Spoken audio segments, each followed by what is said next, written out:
Perfil da vítima. Quem são as principais vítimas de violência sexual? Nós até aqui já falamos de muitos pontos importantes e fundamentais para reconhecer e entender a violência sexual. Quando a gente fala de perfil da vítima, nós queremos dizer o quê? Quem são as principais vítimas? Quem são os principais agressores? Onde isso mais acontece? Em que local isso mais acontece?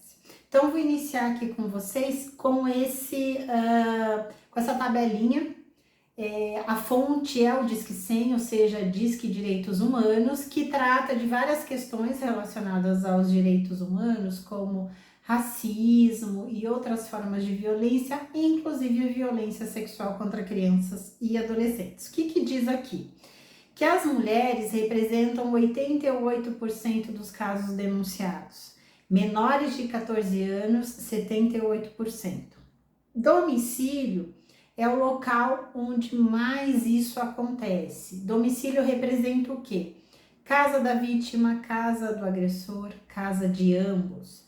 O autor é conhecido na maioria dos casos. Aqui nós temos um dado de 82%. E o agressor do sexo masculino representa a grande parte, a maioria dos agressores sexuais em todas as faixas etárias.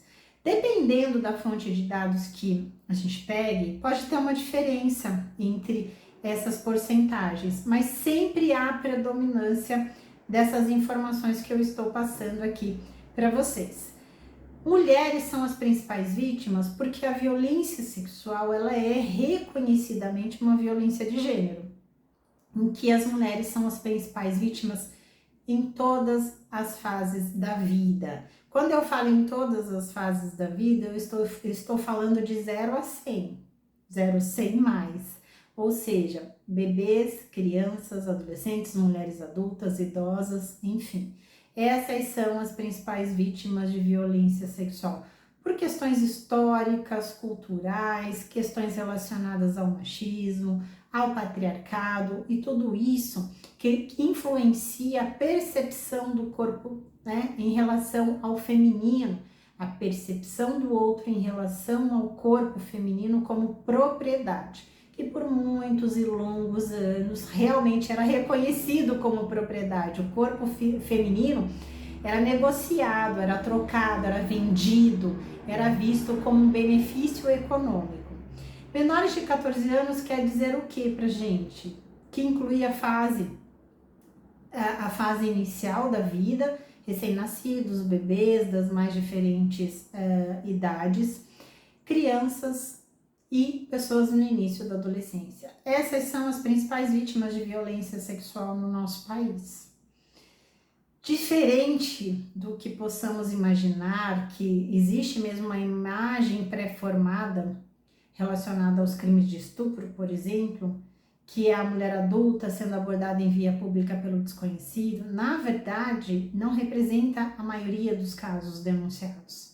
Aqui nós estamos vendo claramente que as principais vítimas de estupro no nosso país são os nossos bebês, as nossas crianças e pessoas no início da adolescência do sexo feminino. E onde isso acontece? Em que local? Dentro de casa. Olha só, o ambiente que deveria ser o mais protegido, o mais seguro para as nossas crianças e adolescentes acaba sendo o lugar mais perigoso, mais violento, não só em relação à violência sexual, mas em relação às outras violências, como violência física, violência psicológica. Muitas crianças e adolescentes vivem num pesadelo dentro de casa, com pais agressivos, brigas constantes, mães e pais narcisistas, manipulação mental e psicológica, enfim. Infelizmente, o lar não é o ambiente mais seguro para grande parte da população de crianças e adolescentes do nosso país. E o autor é conhecido. Também um outro mito, porque quando a gente pensa em violência sexual, a gente acaba tendendo a acreditar que o agressor é um desconhecido na rua, uma pessoa que não tem nenhum vínculo com essa vítima. No caso de crianças e adolescentes, nós temos a predominância do sexo masculino em relação ao agressor e pessoas com algum vínculo de confiança, de familiaridade, de parentesco, de cuidado. Então, nós temos até mesmo uma lista de agressores sexuais em relação ao vínculo que tem com as suas vítimas. Pais, padrastos, irmãos, tios, avós, parentes, né? A parentela como um todo, cuidadores, vizinhos, o amigão do papai, o amigão da mamãe. Esse é típico no ambiente pericial. A gente tem uma frequência muito grande desses agressores em ambiente pericial, ou seja, muitas vítimas que eu atendi ao longo desses anos, foram 10 anos atendendo vítimas de estupro na cidade de São Paulo, infelizmente a maioria delas de bebês, crianças e adolescentes, e praticamente todo plantão tinha lá um amigão do papai, um amigão da mamãe, e aquele sentimento de revolta, aquele sentimento de indignação dos pais que estão trazendo a sua criança para fazer o exame pericial, que se sentem duplamente traídos, invadidos, violentados, né? O primeiro porque há agressão contra o seu filho, a sua filha, e o segundo por ser uma pessoa de extrema confiança, uma pessoa conhecida há anos, uma pessoa que é livre de qualquer suspeita. E muitos pais e mães, quando os filhos revelam a violência, tendem a não acreditar na criança e no adolescente e acabam favorecendo o agressor, o adulto, porque eles têm uma imagem social tão positiva, eles são pessoas, entre aspas, tão do bem, que é até difícil acreditar que aquilo é verdade. Mas saibam que uma das principais características, e eu vou falar com vocês em detalhes depois, no outro módulo, uma das principais características desse tipo de agressor sexual é uma imagem social positiva. Tá? Eles precisam ter essa imagem social positiva, eles constroem uma armadura da pessoa boa, perfeita, da pessoa que faz o bem, da pessoa. Muitos inclusive, são grandes líderes religiosos. Então, é importante que vocês saibam que o principal agressor não é o desconhecido na rua, é o conhecido que está na casa da criança, que está na casa do adolescente. E sexo masculino, existe essa predominância de agressores em todas as faixas etárias. As mulheres também agridem sexualmente, em torno de 10% das agressões sexuais são cometidas por mulheres. Porém, a gente entende que esses dados não são reais, que eles são menores do que o real, ou seja, são subnotificados, porque a mulher, também por questões culturais, é vista como a cuidadora natural de crianças e adolescentes, e o contato físico próximo não chama atenção, não desperta a atenção de outras pessoas, então elas acabam agredindo sexualmente e não sendo identificadas e denunciadas. E aqui, nesse gráfico, eu trouxe para vocês uma linha histórica dos registros de estupro no nosso país. Então, tem uma variação nesse gráfico de 2014 a 2020, em que nós vínhamos uma ascendência, ou seja, estava crescendo o número de registros de estupro no nosso país, chegando a bater o recorde em 2018 e 2019, em torno de 66 mil casos. E aí, em 2020, nós tivemos a pandemia e tivemos uma queda nos registros. Essa queda, ela era esperada na época, né? Nós já trabalhávamos com essa hipótese e depois hoje houve uma retomada dos registros de crimes de estupro no nosso país. Na sequência, a gente tem aqui, ó, 2021 e 2022. Então, em 2021 nós já tivemos um recorde em relação às denúncias, mais de 68 mil casos, e o recorde histórico do ano passado, de 2022, com mais de 74 mil registros de estupro no nosso país, que foi um recorde histórico, registrado pelo Fórum Brasileiro de Segurança Pública.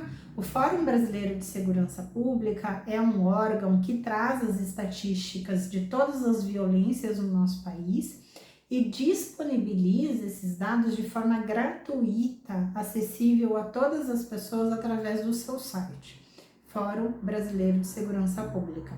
Então, se vocês precisarem de algum dado estatístico por algum motivo, eu indico os dados do fórum, que são dados confiáveis. Então a gente chegou nesse recorde de registros de estupro no nosso país, lembrando das estatísticas anteriores de uma predominância em relação ao estupro de vulnerável, ou seja, menores de 14 anos de idade. Aqui o Fórum da Segurança Pública, ela traz estatísticas ao longo desses anos em torno de 60%, 68% dos casos nessa faixa etária. Então, as principais vítimas também, de acordo com os dados do Fórum, são os nossos bebês, crianças e adolescentes. E o IPEA, que é o Instituto de Pesquisa Econômica Aplicada, fez um estudo que é muito reconhecido até os dias de hoje, que foi o maior estudo populacional relacionado a essa forma de violência. Ele tem dados de 2013 e trouxe os dados concretos ou mais próximos da realidade em relação à subnotificação dos crimes sexuais, em especial o crime de estupro. E trouxe esses 10%, né, que eu até coloquei aqui em vermelho para vocês. O que são esses 10%? O que significa isso? Significa que, de acordo com essa nota técnica, apenas 10% das vítimas de estupro denuncia, registra a violência. Então, se a gente está vendo, né, que 10% das vítimas de estupro efetivamente denunciam essa violência sofrida, 90% não denuncia, por inúmeros motivos. Vergonha, medo de retaliação, medo de que ninguém vá acreditar, medo da exposição, sensação de impunidade, ou seja, vou fazer tudo isso, vou me expor e não vai acontecer nada com o agressor, manipulação do agressor, conivência familiar. Tem muitos familiares que sabem que a criança e adolescente estão sendo violentados e não fazem nada, no máximo afastam o agressor da vítima, mas favorecem o agressor, beneficiam o agressor e penalizam as próprias vítimas. Muitas famílias resolvem mandar para psiquiatria, para terapia, manda o agressor para terapia, manda a vítima para terapia, então se resolve embaixo do tapete, por baixo dos panos.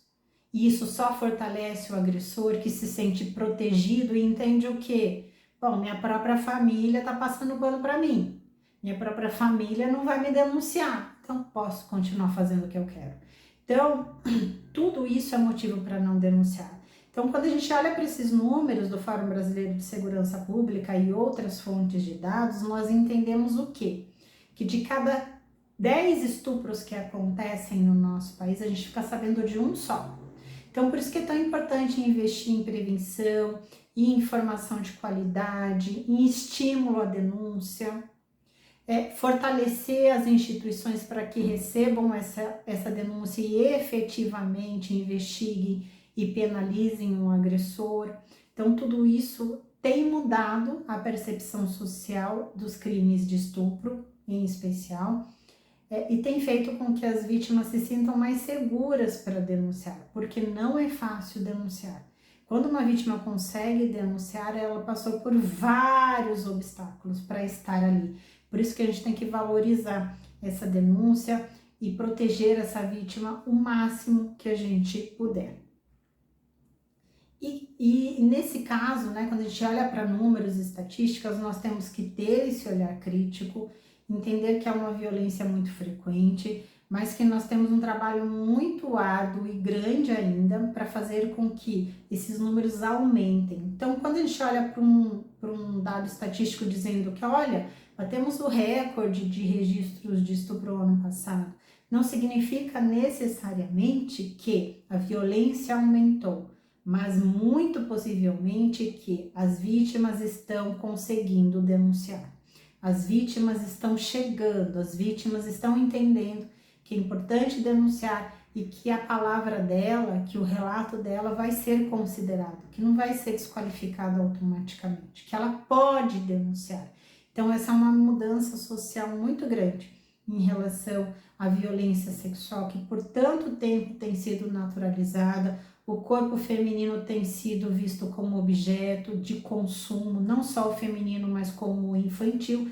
em que esses indivíduos se sentem no direito de utilizar sexualmente desses corpos porque eles são vistos como propriedade. Então, eu vou finalizar aqui esse tópico sobre perfil da vítima e estatísticas relacionadas, e próximo ponto que eu quero abordar, que eu vou falar na próxima aula com vocês, é sobre o mito do laudo positivo, algo extremamente importante para que vocês entendam o valor de uma perícia, mas também entendam interpretar os seus resultados. Então, até a próxima aula.